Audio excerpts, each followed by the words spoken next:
A palavra de Deus nos ensina que no reino de Deus maior é aquele que serve do que aquele que é servido. O Senhor Jesus exemplifica esta verdade em sua vida prática no dia do seu batismo. Nós leremos esta maravilhosa verdade do Evangelho de Mateus, no capítulo de número 3, a partir do versículo 13. Assim diz a palavra do Senhor.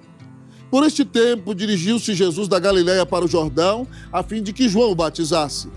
Ele, porém, o dissuadia, dizendo: eu é que preciso ser batizado por ti, tu vens a mim? Mas Jesus lhe respondeu: deixa por enquanto, porque assim nos convém cumprir toda a justiça. Então ele o admitiu. Batizado Jesus, saiu logo da água. E eis que se lhe abriram os céus e viu o Espírito de Deus descendo como pomba, vindo sobre ele. E eis uma voz dos céus que dizia: este é o meu Filho amado, em quem me comprazo.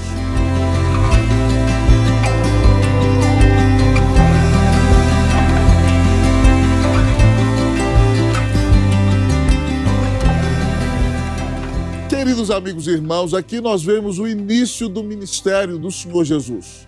No início do seu ministério, ele é batizado por João Batista. João Batista era o profeta do Messias, aquele que veio preparar o caminho do Senhor. O povo de Deus ficara 400 anos na expectativa de ouvir Deus falar de novo. E João aparece como a voz do que clama no deserto, dizendo a todos que se arrependessem, porque o reino de Deus estava próximo. Então, um dia, Deus cumpre na vida de João aquilo que ele esperava, o privilégio de que o Messias viesse a conhecê-lo. E Jesus, então, se aproxima de João para que este o batize. Você se lembra que, para todas as pessoas, o batismo de João é batismo de arrependimento. Mas Jesus não tem do que se arrepender. Então, o batismo de Jesus significa a identificação dele com os seus servos, mas também é a sua ordenação ao sagrado ministério. Então, quando o Senhor Jesus se aproxima para ser batizado, João diz: eu é que preciso ser batizado por ti e tu vens a mim. Mas Jesus diz: é necessário que cumpramos a justiça. Então, João obedece ao Senhor Jesus e o batiza. E a palavra de Deus nos diz que quando João batiza o Senhor Jesus, então você vê o céu se abrindo e o Espírito de Deus desce em forma corpórea de pomba sobre o Senhor Jesus. E você ouve a voz do Pai dizendo: este é o meu Filho amado, em quem me comprazo. Esta cena é inusitada, porque é uma das poucas cenas das Escrituras nas quais você percebe a presença do Pai, do Filho e do Espírito Santo, revelando a sua glória como Deus e mostrando-se ao seu povo como Deus misericordioso, Deus de graça e Deus de bondade. Ao olharmos para a postura de Jesus no seu batismo, se humilhando diante da presença de Deus, sendo ungido pelo Espírito e aprovado pelo Pai, nós aprenderemos neste dia sobre a grandeza do servo. E que ao olharmos para a grandeza do Senhor Jesus, que está disposto a servir, o Senhor também nos permita experimentar a grandeza de um servo em nossa vida. Talvez você me pergunte: pastor, o que caracteriza a grandeza do servo? Em primeiro lugar, a palavra de Deus nos diz que ele é obediente como filho. O Senhor Jesus se aproxima de João e João não quer batizá-lo. Ele claramente diz: eu é que preciso ser batizado por ti e tu vens a mim. Mas Jesus diz a João: é necessário que cumpramos a justiça. Jesus é obediente ao Pai. Você sabe que Jesus é o próprio Deus, ele é a segunda pessoa da Trindade. Mas ele é Deus feito homem sem deixar de ser Deus. E ele voluntariamente se dispôs a cumprir o plano do seu Pai. Quando veio a este mundo tornar-se um de nós, o Verbo se fez carne e habitou entre nós, cheio de graça e de verdade, e como disse o evangelista João, vimos sua glória, glória como do unigênito do Pai. E quando Jesus esteve entre nós, a sua vida foi caracterizada por obediência e humildade. Ele diz aos seus discípulos, cansados e sobrecarregados, aos quais convoca para que estejam em sua presença: aprendei de mim, porque sou manso e humilde de coração, e achareis descanso para a vossa alma, porque o meu jugo é suave e o meu fardo é leve. Jesus obedeceu perfeitamente à lei de Deus. E somente porque ele a obedeceu perfeitamente como homem, que ele se tornou apto para ser o nosso Salvador. porque ele não tinha pecado nenhum como homem, obedeceu plenamente à lei, então ele poderia, como homem, nos representar diante de Deus. E era importante que ele fosse homem, porque fomos nós homens que pecamos. E somente um homem poderia, um representante diante de Deus, pagar a nossa dívida. Não obstante, era necessário que ele fosse Deus, porque nós cometemos uma dívida contra o Deus eterno. E somente alguém do tamanho de Deus poderia pagar uma dívida eterna a um Deus eterno. Por isso, Jesus é homem sem deixar de ser Deus, continua sendo Deus mesmo sendo homem, e ele obedece com fidelidade de maneira ativa, obedecendo toda a palavra de Deus, e de maneira passiva ele obedece quando se entrega à sua crucificação.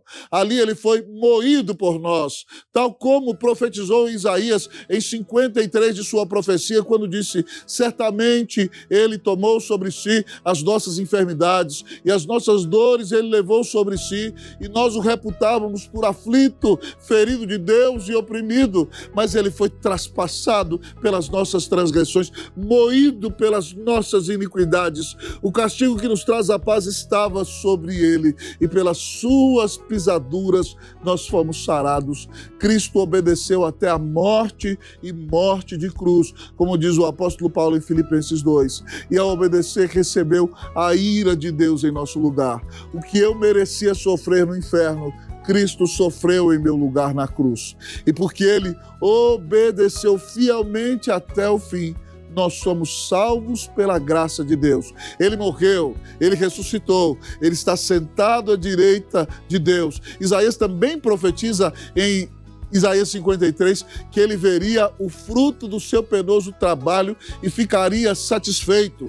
Com o seu conhecimento, este servo, o servo de Deus, justificaria muitos, porque as iniquidades deles ele levou sobre si. Jesus ressuscitou, está sentado à destra de Deus, está plenamente satisfeito com o trabalho que realizou, porque por causa desse trabalho, ele salvou todos os seus eleitos, está alcançando a milhões deles até o dia de sua vinda, para que juntos com ele reinemos eternamente em sua presença, por causa da sua fidelidade, por causa da sua santidade, por causa da sua obediência. Ao olharmos para a vida de Jesus, nós aprendemos que ele é o servo sofredor e a sua grandeza se revela em sua obediência. Ora, pois, se Jesus é o servo sofredor e obedeceu para conquistar a nossa salvação, nós já tendo sido salvos pela graça, porque a nossa obediência não nos salva, mas tendo sido salvos pela obediência de Jesus, agora vamos obedecê-lo como expressão de culto, como expressão de amor,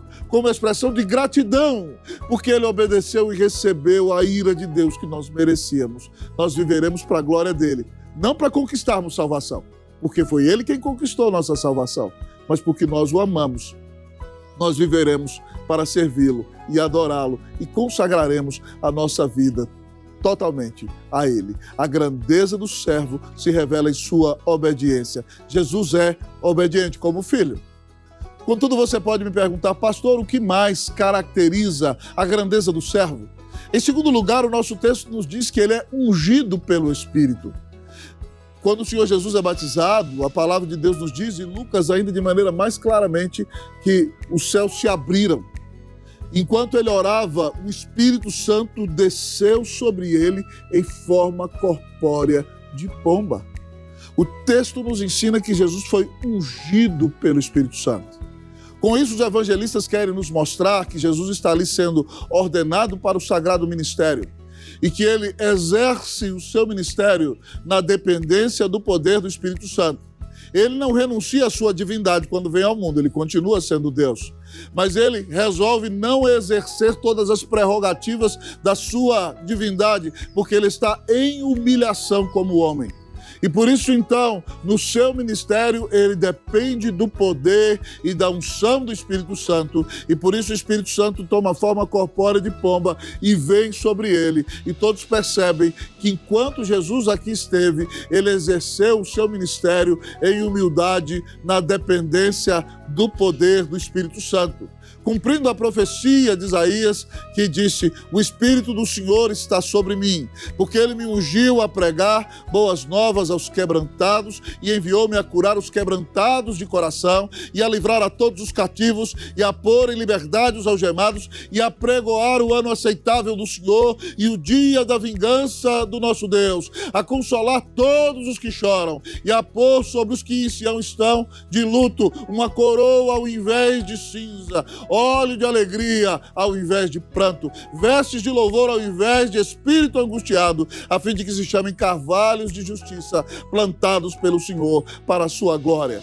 Ora, pois, se nosso Senhor exerceu seu ministério na dependência do Espírito Santo, eu e você também temos que depender do Espírito Santo.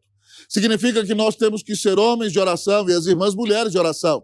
Nós devemos ler a palavra todos os dias, nós devemos ter comunhão íntima com Deus, nós devemos viver para adorá-lo em espírito e em verdade, cantando a Ele todos os dias, nós devemos participar do culto público, nós devemos nos alegrar na comunhão do povo de Deus, nós devemos ser instrumentos úteis nas mãos de Jesus, pedindo a Deus que nos encha com o seu Espírito Santo, tendo nós uma vida de gratidão, de fidelidade e de comunhão íntima com o Senhor. Quando formos pregar o Evangelho, estaremos cheios do poder do Espírito Santo, e Deus há de nos usar, quebrantando os corações pelo poder da palavra, para que a palavra pregada, na dependência do poder do Espírito, seja instrumento para dissuadir os corações, para ressuscitar os mortos, para transformar as vidas, porque quem age em nós é o Espírito do próprio Deus. Se você é convertido, você já foi selado pelo Espírito, ele já habita em você. Então clame ao Senhor: Senhor, encha-me do Espírito, para que eu seja uma bênção em tuas mãos.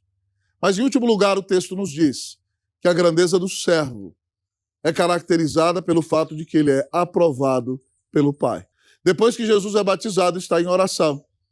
O Espírito vem sobre ele em forma corpórea de pomba e o Pai diz: este é o meu Filho amado, no qual eu me comprazo. O Pai, em outras palavras, está dizendo: este é o meu filhinho amado do meu coração, no qual eu me deleito, no qual eu tenho todo o meu prazer. Jesus Cristo é o Filho eternamente gerado do Pai. Isso significa, querido amigo e irmão, conforme o nosso credo niceno, que ele compartilha a mesma essência do Pai eternamente. Ele não foi criado, ele sempre existiu, ele é o próprio Deus. E sendo o próprio Deus, se tornou homem para dar a vida na cruz para nos salvar. E por causa da sua obediência, o Pai se alegra nele, o Pai se deleita nele. O Pai diz: este é o filhinho amado do meu coração, no qual eu tenho todo o meu deleite. E por causa da obra de Jesus, nós perdoados pelos nossos pecados, quando vivemos uma vida de culto, Deus olha para nós e vê Cristo em nós, e Deus fala a nosso respeito: este é o meu filhinho amado, no qual eu tenho todo o meu prazer. Então que você viva uma vida de culto, que você viva para a glória de Deus, que você viva para exaltar ao Senhor com todo o seu coração, que você viva para engrandecer o nome do Senhor, para fazê-lo conhecido, que você viva uma vida piedosa, porque Cristo te amou e deu a vida na cruz para te salvar, porque você recebeu uma grande salvação, porque essa salvação maravilhosa impactou a sua vida. Viva para a glória de Deus, e você, lavado no sangue de Cristo, viverá como alguém que foi aprovado pelo Pai por causa da obra de Cristo Jesus. Ah, querido, nós aprendemos que Jesus é grande como servo, porque ele é obediente como filho, ungido pelo Espírito, aprovado pelo Pai. Se você crê em Cristo Jesus, você recebe a bênção da justificação. E porque ele foi obediente como filho, ungido pelo Espírito e aprovado pelo Pai, você é aceito por Deus. Arrependa-se dos seus pecados e creia em Cristo Jesus, porque ele é o servo perfeito que te amou e deu a vida na cruz para te salvar. A partir daí, para a glória dele, que você viva obediente como filho, cheio do Espírito, buscando a glória do Pai. Que Deus te abençoe ricamente. Em nome de Jesus, amém.